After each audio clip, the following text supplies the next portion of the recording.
So, good day, everyone. Today, we are going to discuss the internal control affecting liabilities and equity. For the introduction, accounts payable is one of the common types of liabilities that internal control needs to monitor. Accounts payable represents the company's short-term obligation for goods and services, both on credit. This usually comes with supporting documents like invoices. However, not all obligations have invoices. Some, such as salaries, taxes, and interest, they are estimated and they are recorded as accrued liability. Internal control is important in managing liabilities. Proper controls ensure that every payable is recorded accurately and nothing is overstated or understated. Although the company is responsible for keeping correct records, suppliers also play a role because they maintain their own documentation. If a payment is missing or inaccurate, suppliers can alert the company, which helps detect error. They can detect error early.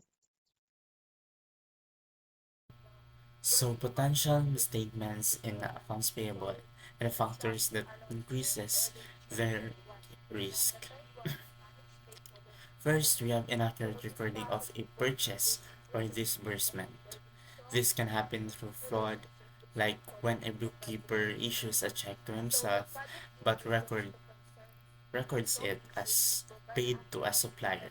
It can also be an error such as paying an invoice for goods that were never received. This usually occurs when there is poor segregation of duties and weak controls of matching invoices with receiving reports. Next is the misappropriation of purchases. An example is when goods are ordered but delivered to the wrong address and then stolen. This risk increases when the company lacks proper controls in verifying documents before authorizing disbursements. Third is the duplicate recording of purchases. This happens when a purchase is recorded again after receiving a duplicate invoice from the vendor. This occurs when there are weak controls in reviewing and canceling supporting documents. And lastly, we have the cut-off problems or the late or early recording of purchases. For example, when the purchases journal is intentionally closed early, um, causing current purchases to appear in the wrong period. And this usually results from poor oversight from management or the audit committee, often due to pressure to meet targets.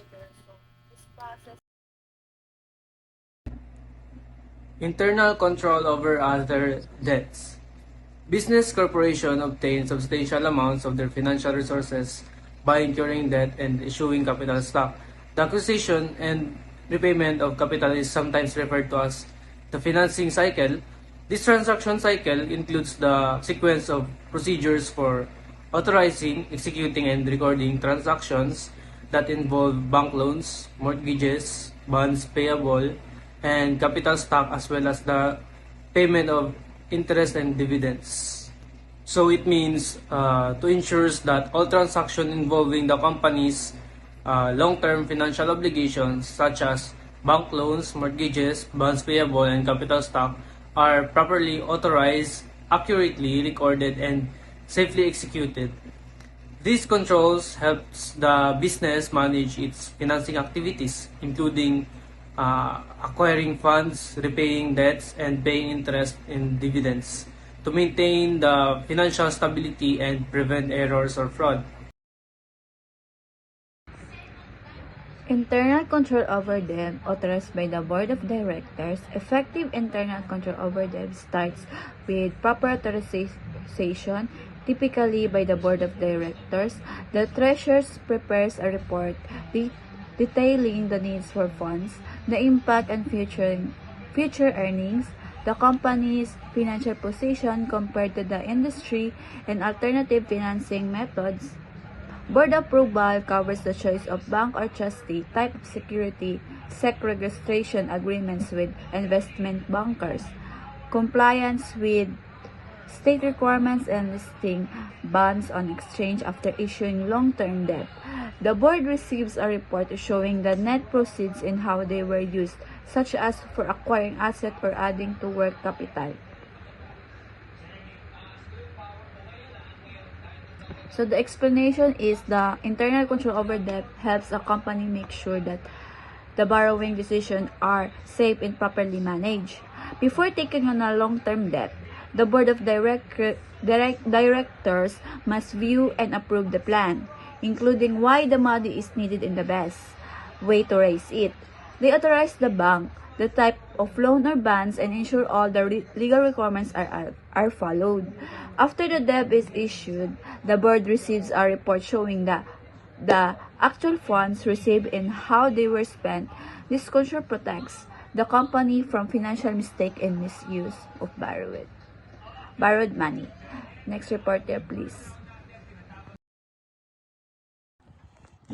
Use of an independent trustee. Bond issues are typically very large and are issued by big companies, while smaller companies rely on loans for long-term capital. Large banks usually act as independent trustees to protect creditors' interests and ensure the company complies with the bond agreement. Trustees handle record keeping of bondholders, issued and cancel certificate, prevent overissues, and distribute interests and principal payments. Using an independent trustee strengthen the internal control because they have no access to the company's asset or records and are legally accountable for their actions. So, an independent trustee is a separate company, usually banks, that watches over a bond. They make sure the company doesn't cheat or break the rules or and pays the bondholders on time and doesn't issue more bonds than allowed because the trustees is not part of the company and trustees is not part of the company and investors can trust that everything is handled fairly and correctly.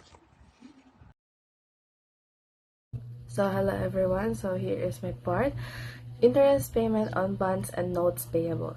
Many corporations assign the entire task of paying interest to the trustee for either bearer bonds or registered bonds.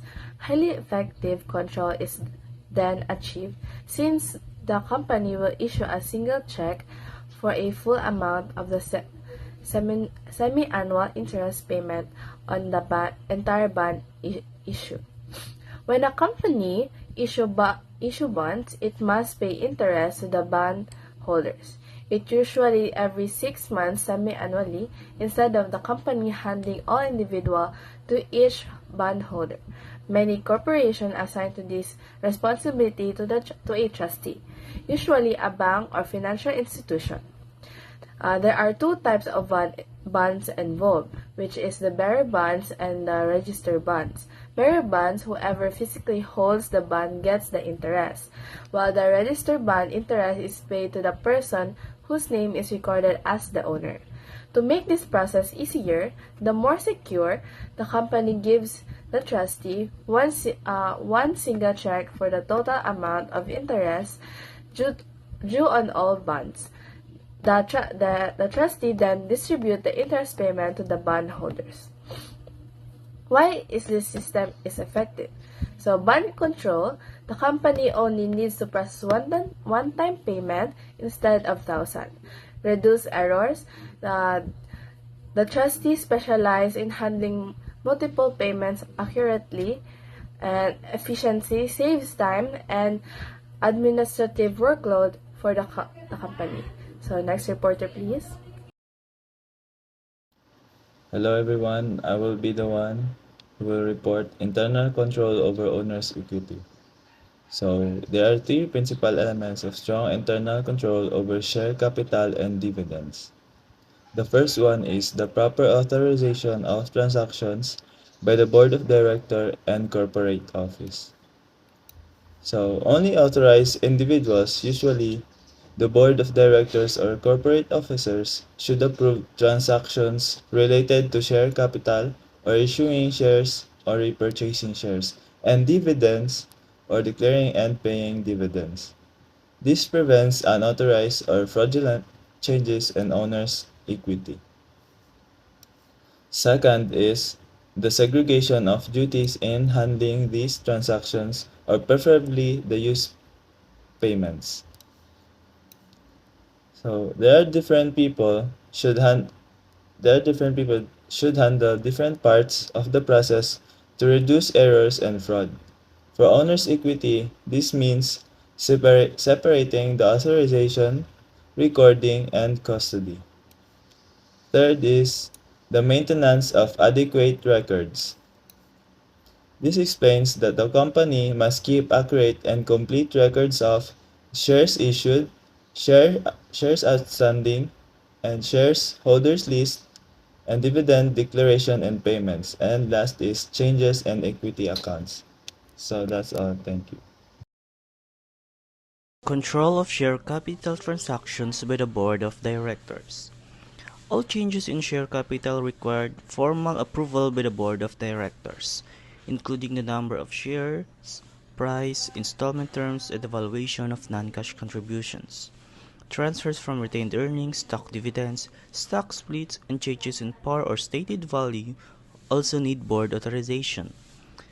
The board has sole authority over dividends, specifying the amount per share, date of record, and payment date.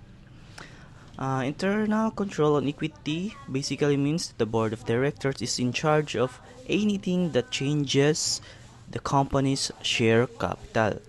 So, whenever the company wants to issue new shares, change the price, set installment terms, or accept non-cash contributions, it all needs the board's approval. They also handle things like transferred from retained earnings, stock dividends, stock splits, and changes in the value of shares. Even the dividends we receive, who qualifies, and when they get paid are decided by the board.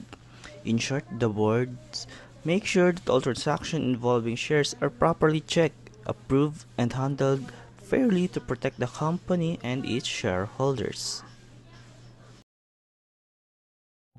Independent registrar and stock transfer agent.